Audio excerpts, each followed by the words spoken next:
I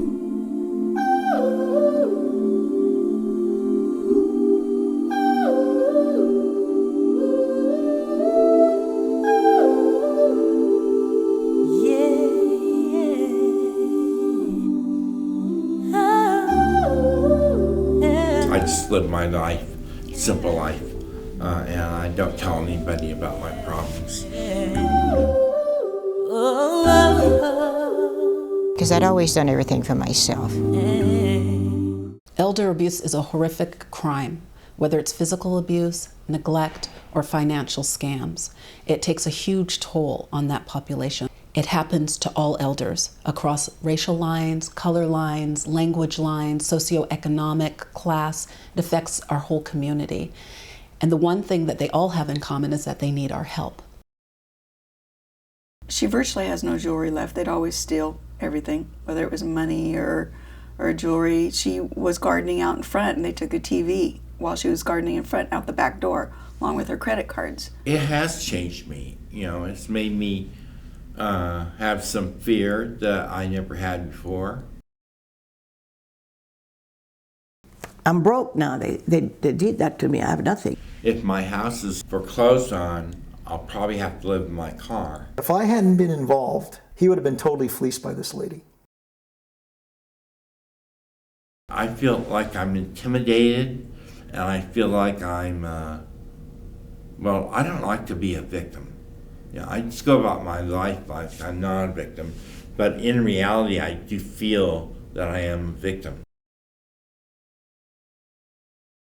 It happens because people think older people are easy marks and easy targets.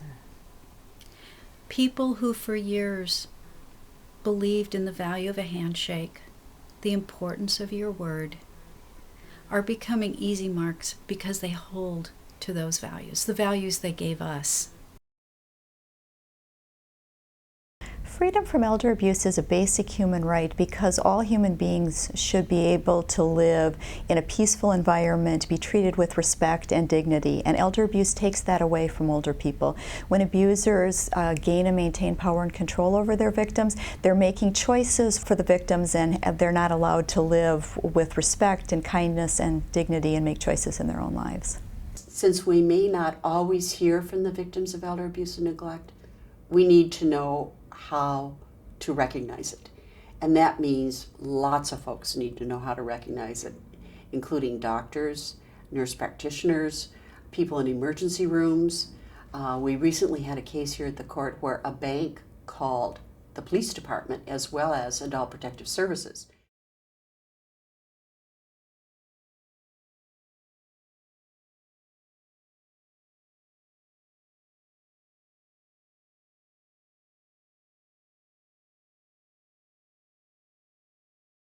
Every day at work, I have to review reports of abuse, and I work with a group of social workers who are very dedicated. We are vested with the responsibility to investigate the allegations of abuse, to assess the needs of the elders, and to formulate plans of actions to assist them. It has never been an easy task. One day my mom came home from visiting her and said, "Do you know that your aunt has a security door on her bedroom now?"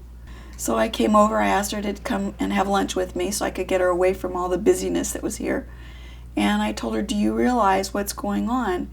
And she was starting to realize what was and the potential of happening. And from there I had received the cards on the social workers and the Adult Protective Services and such, and it all went from there. And thank God, because I couldn't have done it without their help. She had a situation where her home was taken over. We arranged to have 7 restraining orders placed on the 7 addicts that were living here. We have so many cases where an elderly person is living in their own home, they own the home outright, and their children or their grandchildren or a caregiver slowly takes over, and the elderly person becomes the prisoner in their own home. With the efforts of APS and Legal Assistance for Seniors, we're able to keep her in her house. The goal in APS is to encourage our clients to live in the least restrictive environment. Our responsibility is to help people remain in their homes, if at all possible. There are lots of similarities, I think, between elder abuse, child abuse, and domestic violence. The key one being that it's often a family member or someone who has an ongoing relationship with the victim, who's the abuser, that ongoing relationship often involving love or an expectation of trust. It makes these situations more complicated than stranger violence because the victim is wanting to keep the family together in some ways, is hoping that the abuser will change their behavior.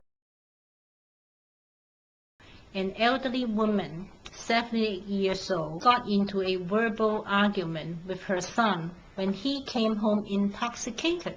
The son picked up a chair and struck her 3 times over the head. She felt dizzy. Her husband called the police. The paramedics responded and treated her at the scene. This is not the first time that her son hit her, but this is the first time it was reported to the police.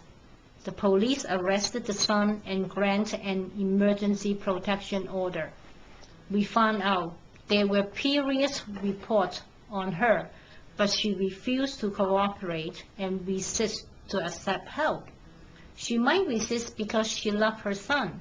She will protect and financially support her son no matter what her son has done. We work to get a permanent restraining order. Home is the place where people should feel secure. Unfortunately, it is not true for elders being abused. Unlike kids, they attend school and they have people around them. Elders are alone. They have little interaction with the outside world. The isolation and feeling of loneliness put them in a very vulnerable situation. And people take advantage of them, and they physically hurt them. They fail to take care of them when older people become frail and need help. They take their money, they steal their assets, and they steal their dignity. People who are victims of all forms of elder abuse are going to die sooner than they should have just because of the trauma they go through. This is a crime. My dad had a great life, except for the last 5.5 months of his 94.5 years. Since my stepmom's death in 2000, my dad also enjoyed a wonderful social life in his Aptos neighborhood. He was befriended by a handful of neighbors who took a loving interest in him and provided a life-enriching flurry of activities, parties, dinners, and just basic company. However, his life was shattered as if a glass had fallen off from this podium when he learned that his love, trust, and friendship for his neighbor had been betrayed. His health took a downward spiral. He was depressed and distraught.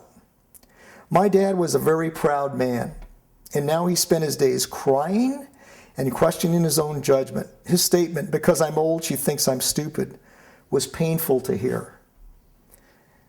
I almost wish his dementia had been bad enough to protect him from figuring this out. But he knew, and it destroyed him. He soon lost the will to continue his fight for his own health issues.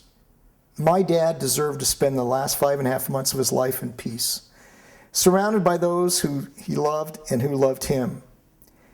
And this is when I look at her directly. Your actions betrayed someone who genuinely loved and cared about you. You not only broke his spirit, you broke his heart. And she was a direct contribution to his death. In some cases, you have older adults who may no longer have capacity, and this is another way that elder abuse is different than working with younger domestic violence victims, for example, that you have people who may need more assistance because of physical limitations or cognitive limitations.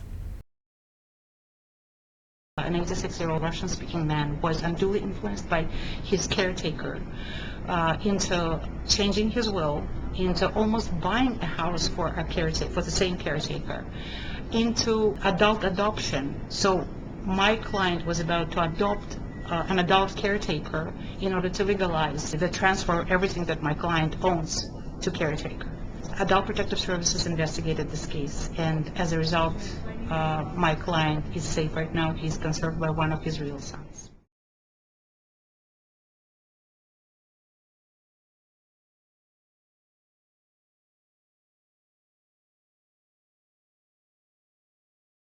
In my opinion, there's no one safe from elder abuse. My suggestions to someone who discovers that there may be some elder abuse in their family is go to the county first.